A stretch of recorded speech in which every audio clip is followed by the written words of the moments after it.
Bien, seguimos con balance de energía sin reacción química. En este punto podemos eh, comprender que las reacciones en procesos industriales raras veces se llevan a cabo a condiciones estándar de temperatura y presión. Digamos que lo que he mencionado sea ideal, además de que en las reacciones reales los reactivos pueden estar presentes en proporciones estequiométricas o no, y en la reacción puede no llevarse en forma completa, o sea, a grados de conversión menores al 100%, como ya vimos que son los grados de conversión. Entonces, la temperatura final de los productos puede ser diferente a la inicial. Por otra parte, se pueden presentar componentes inertes y además pueden llevarse a cabo reacciones secundarias y terciarias no deseadas. No obstante, los cálculos de balance de energía bajo condiciones reales pueden seguir un camino hipotético como el que les voy a mostrar.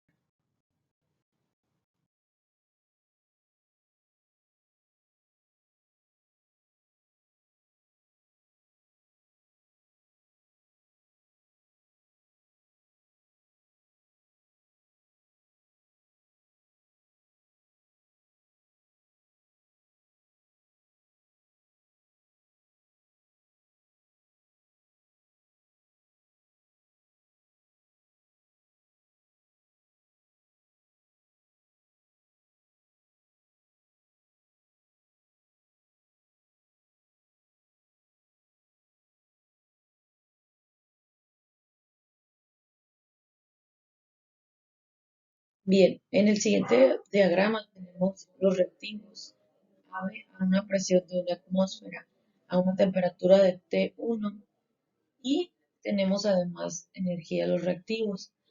Tenemos productos, los productos podemos considerarlos como C y D, a una presión de una atmósfera, a una temperatura de todos, T2, y por lo tanto tendríamos energía de los productos.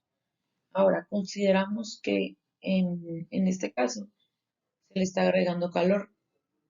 Consideremos ahora que se lleva a cabo una reacción, cualquiera donde los reactivos se alimentan de un reactor, a una temperatura de T1 y en el reactor se lleva a cabo la reacción a condiciones estándar. Ya sabemos que las condiciones estándar son una temperatura de 25 grados centígrados y a una presión de una atmósfera. Debido al carácter de la reacción, le podemos suministrar o retirar energía, generalmente calor. Finalmente, los productos de la reacción salen a una temperatura T2. Por lo tanto, el balance de energía es la suma algebraica del camino hipotético, o sea, del estado inicial 1 a las condiciones estándar y de las condiciones estándar al estado final número 2. Y en este caso vemos aquí el camino que es Q, el calor. Entonces, tenemos aquí la reacción. Las letras minúsculas corresponden a los coeficientes estequiométricos de la reacción y además aquí podemos ver que la reacción puede ser que en un caso necesitamos agregar calor o en otros casos retirarle calor. Ya también sabemos que hay reacciones de tipo endotérmico o reacciones exotérmicas. Bien, aquí tenemos los reactivos AB en condiciones estándar y los productos de igual manera a condiciones estándar. Entonces, entonces el balance de calor total es igual al calor de la reacción más la energía proveniente de los reactivos más la energía proveniente de los productos. Ahora consideremos que se lleva a cabo una reacción química en un reactor químico donde la reacción puede ser exotérmica o endotérmica. Entonces, aquí tenemos la reacción y tenemos el siguiente diagrama. ¿Ok? Aquí ustedes pueden ver que la materia prima se puede alimentar a una temperatura T1 y los productos de la reacción química abandonan el reactor a una temperatura T4 y debido a la situación de la reacción con la que tengamos que trabajar, debemos suministrar o retirar la energía que nosotros traducimos a calor para que se lleve a cabo a las condiciones que así nos pide el proceso. Podemos suponer que existen también pérdidas de calor en las paredes del reactor, como se indica en este diagrama. Si ustedes pueden ver, aquí tenemos cuatro corrientes en el reactor. En este caso tenemos la corriente 1, donde viene toda la materia prima, o sea, los reactivos que vamos a hacer reaccionar. Tenemos la entrada al reactor y en el reactor necesitamos agregar o retirar calor. Aquí tenemos los medios de calentamiento o enfriamiento, que son las corrientes 2 y 3. Entonces tenemos una corriente número 4 donde vienen todos los productos en esa corriente de salida. Y como ya vimos, ese calor perdido que podría existir en un caso que así nosotros analicemos, un problema. ¿Ok? Vamos a hacer lo siguiente. Realizando el balance de energía en este diagrama, tenemos que la energía 1 más la energía 2 es igual a la energía de la corriente 3 más la energía de la corriente 4 más el calor de la reacción a condiciones estándar más las posibles pérdidas de calor. Entonces, rearreglando la ecuación, tenemos lo siguiente. E1 más E2 menos E3 es igual a E4 más el calor de la reacción más las posibles pérdidas de calor. Aquí que identificamos, tenemos la situación de E2 menos E3 que es igual al calor. Puede ser ese suministrado o retirado. Y en este caso hay que analizarlo bien, qué situación podríamos tener en un reactor. No podemos asegurar que sea suministrado porque todo también depende de qué pase en la reacción. Hay que poner esa nota. Tenemos además que E1 más el calor, que en este caso es E2 menos E3, es igual a E4 más el calor de la reacción más las posibles pérdidas de calor. En el caso de que en el reactor no existan pérdidas de calor, solo existiera calor suministrado o retirado, la ecuación anterior del balance de energía en el reactor nos quedaría de la siguiente manera. E1 de la corriente energética 1 más el calor es igual a E4 más el calor de la reacción a condiciones estándar. Entonces,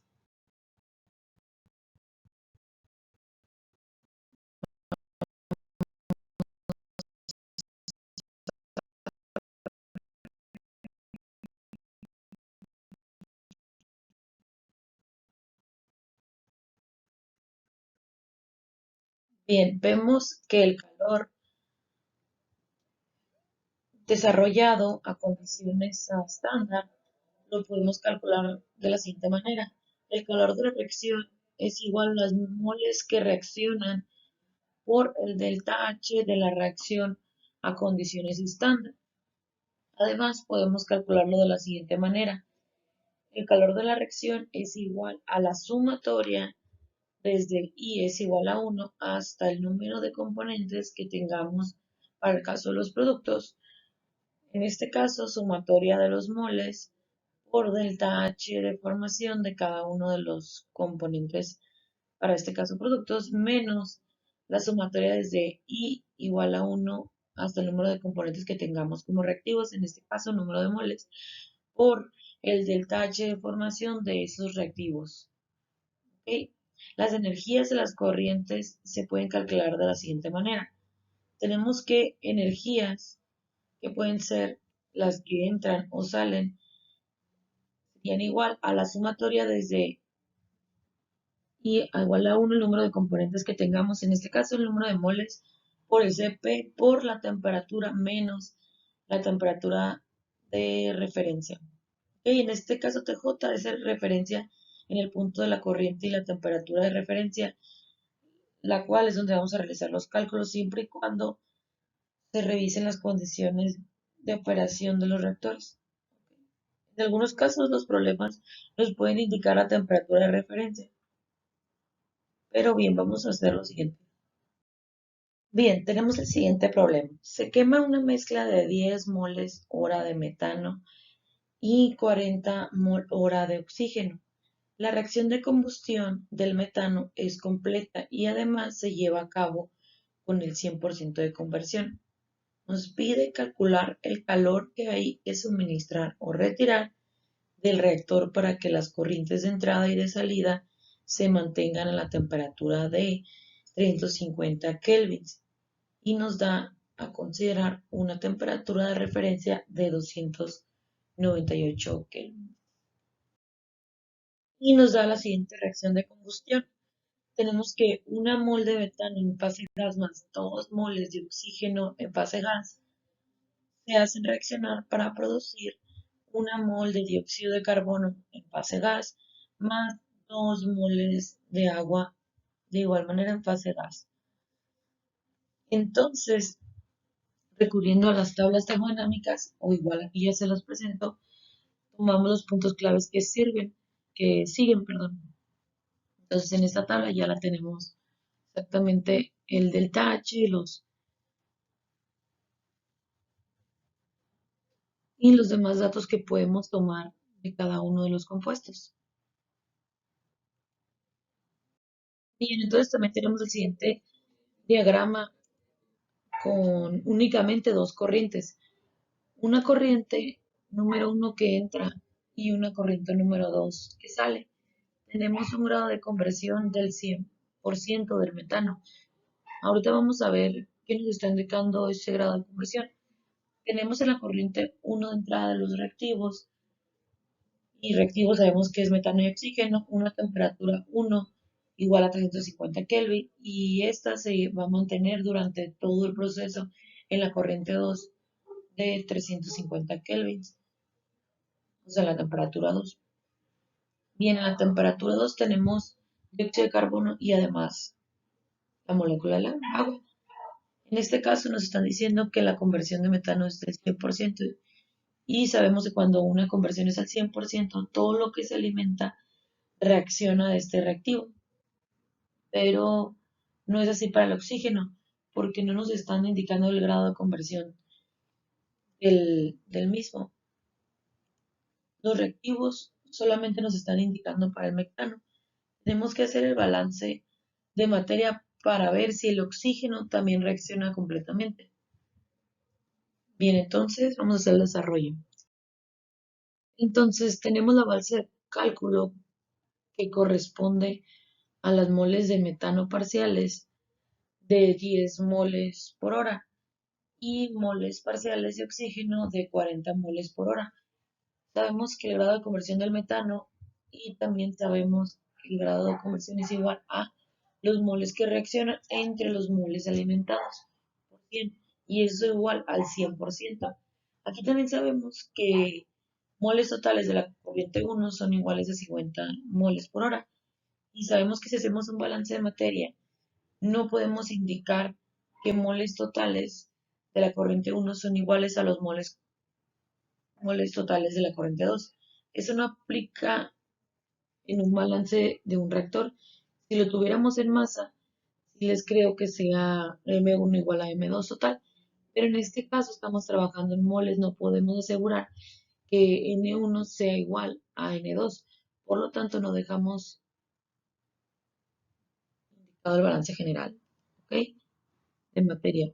Bien, vamos a comenzar a realizar el balance de materia del reactor.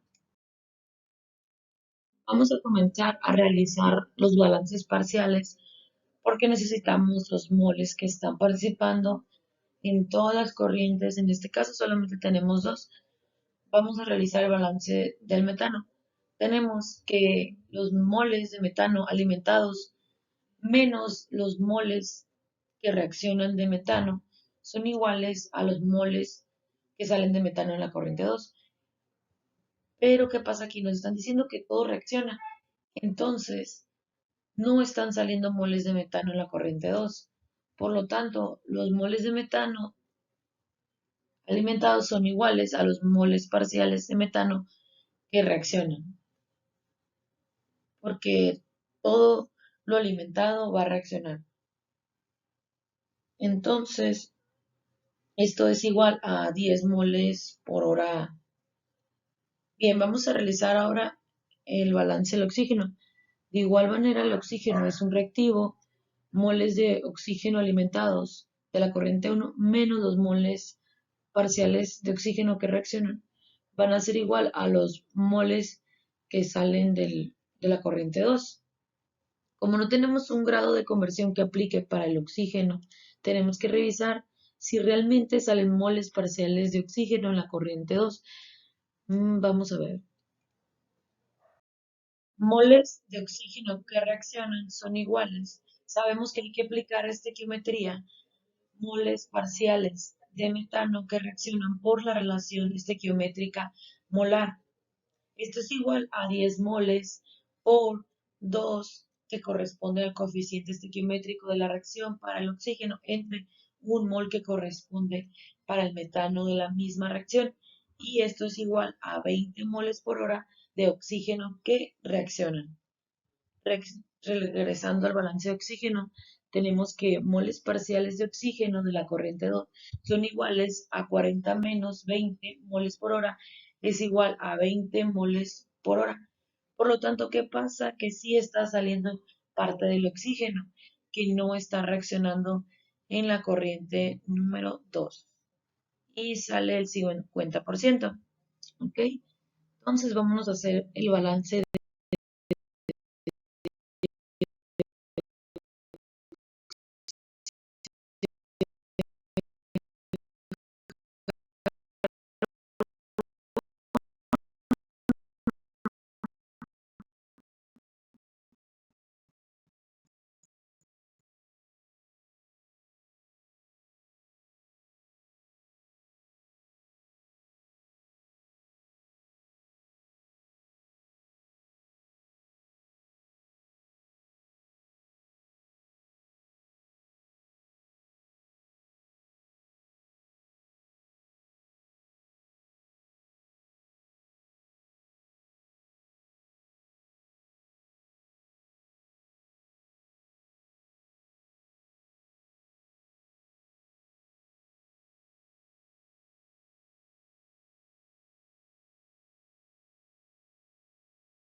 Tenemos que los moles parciales de dióxido de carbono que se forman son iguales a los moles parciales de CO2 que están saliendo de la corriente 2 del mismo, realizando con estequiometría utilizando los moles que reaccionan de metano por la relación estequiométrica molar, que estamos trabajando todo en moles, es igual a 10 moles por hora de CO2 formado o que está saliendo de la corriente número 2. Vamos a realizar el último componente que sería el agua. Moles de agua que se forman son iguales a los moles parciales de agua que están en la corriente 2. Utilizando estequiometría y utilizando al mismo metano que está reaccionando, tenemos que los moles que se forman de agua son igual a 20 moles por hora. Por lo tanto, ya tenemos todas las corrientes completas de lo que está saliendo para cada uno de los componentes en esa corriente número 2.